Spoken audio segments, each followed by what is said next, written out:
नमस्कार साथियों, public 24/7 YouTube channel पर आपका स्वागत है। आज हम तांडव वेब सीरीज इस विषय को लेकर तुफैल जी के साथ बैठे हैं।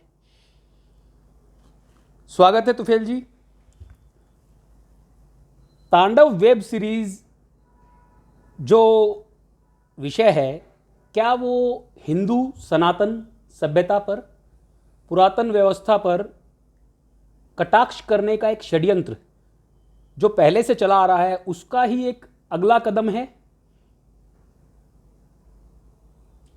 इस विषय पर बात करने के साथ मैं एक चीज कहना चाहूंगा। ये तुलनात्मक देखिए, शोले जो ऑल टाइम फेवरेट मूवीज हैं हमारी हिंदी की, उनमें एक है। उसमें एक दृश्य है, बल्कि शोले में तो अपनी उस्तादियां भरपूर दिखाई गई हैं। गांव में एक पूरी पिक्चर में जिस कैरेक्टर का कुछ लेना देना नहीं है, वो रहीम चाचा है। गांव में दो लोग हैं, एक उसको गोली मार दी डकैतों ने, और अचानक अजान की आवाज़ आती है तो उसका बुढ़ा बाप जो अंधा है वो कहता है कि अल्लाह बुला रहा है, मैं नमाज़ पढ़ने जा रहा हूँ।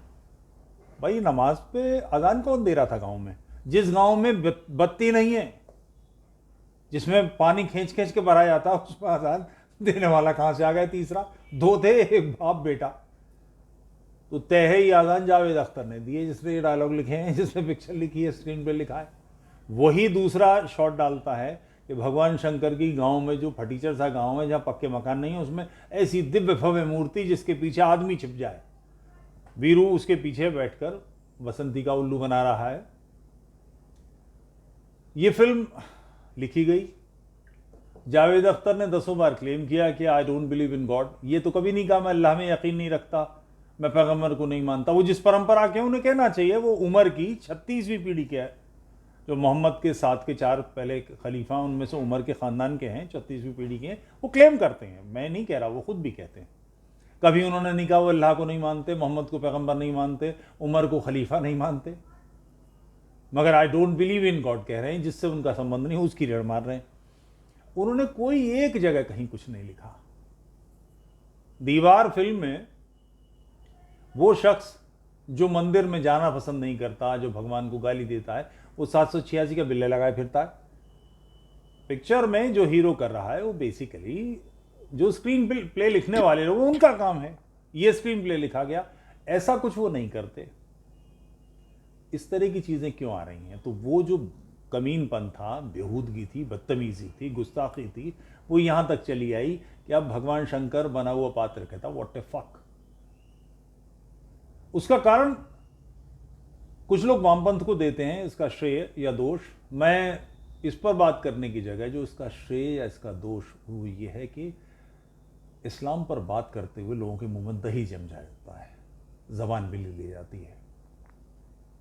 हमारे सिलसिले में चूंकि हम रिएक्ट करते नहीं, हम हंस रहे हैं हा करके।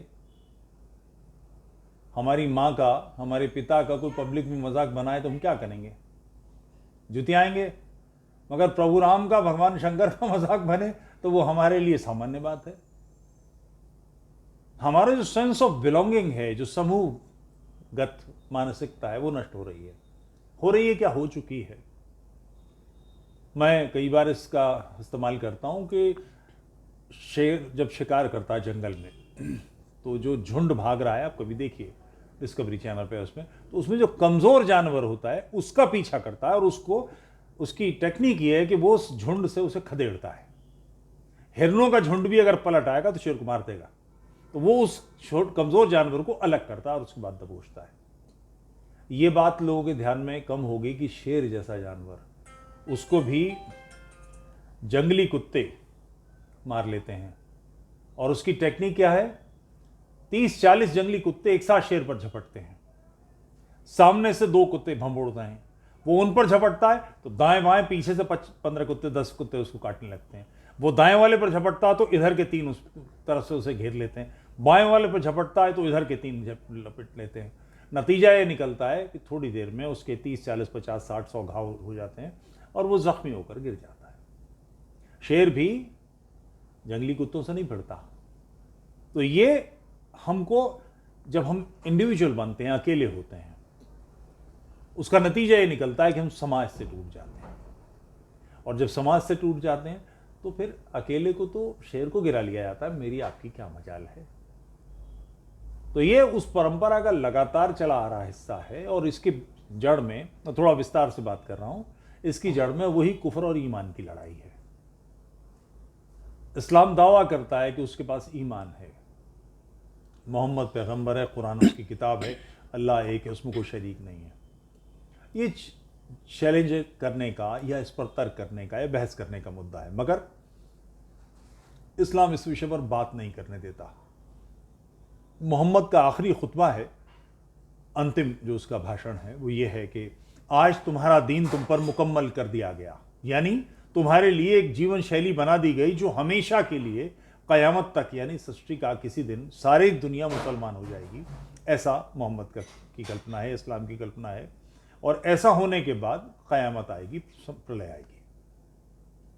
तब तक के लिए जीवन शैली तय कर दी गई। अब वो 10,000 साल बाद हो, 1,00,000 साल बाद हो, जब भी हो, इस प्रकार का उस जीवन शैली को जो सारी दुनिया के लिए बताई जाएगी, तो जाहिर है कि हम पूछेंगे भैया इसके डूज और डोंट्स क्या हैं, इसमें क्या करनी है और क्या गलत है, मगर इस पर बात नहीं करने देती, क्योंकि इस्लाम की एक चिंतन धारा है, जो उसका सिस्टम है कि मोहम्मद ने जो कुछ भी अपने जीवन में किया, कुरान की आयत है कि वो परफेक्ट आइडियल पुरुष है सृष्टि का, उसके किए हुए को अपने जीवन में उतारना हर मुसलमान का फर्ज है, जिसे सुन्नत कहते हैं।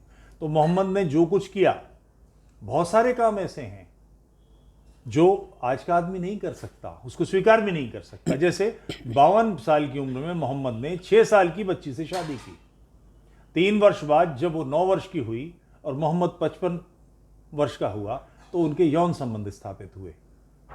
आज कट्टर से कट्टर, पक्के से पक्का, बिल्कुल उसामा बिन लादेन जैसा मुसलमान, उसकी 9 साल की बेटी को 55 साल का कोई व्यक्ति हाथ भी रखेगा शिष्टता से तो गला दबा देगा। इस सुन्नत को कोई नहीं मानेगा, नहीं स्वीकार करेंगे। तो इन सब बातों को किसी के गले से कैसे उतरवा दें? इसके लिए आतंकवाद एक टूल है कि आप आवाज ना निकालें।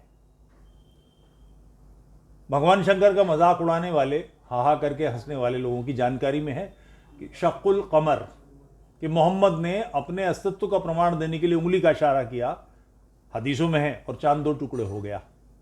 बनाएंगे इस पर सीरियल। और जानकारियां मैं 50 जानकारियां ऐसे दे सकता हूं, जावेद अख्तर के मुंह में दही जम जाएगा, एक लफ्ज नहीं बोलेंगे, होठ सिल जाएंगे, कारण आतंक। तो आपका मजाक मेरा मजाक क्यों बन रहा है? सभ्य होना हमारी कमजोरी बन गई है। जो मर्जी आए लात मारता है, जो मर्जी आए कुछ करता है। तो फैल जी, आपने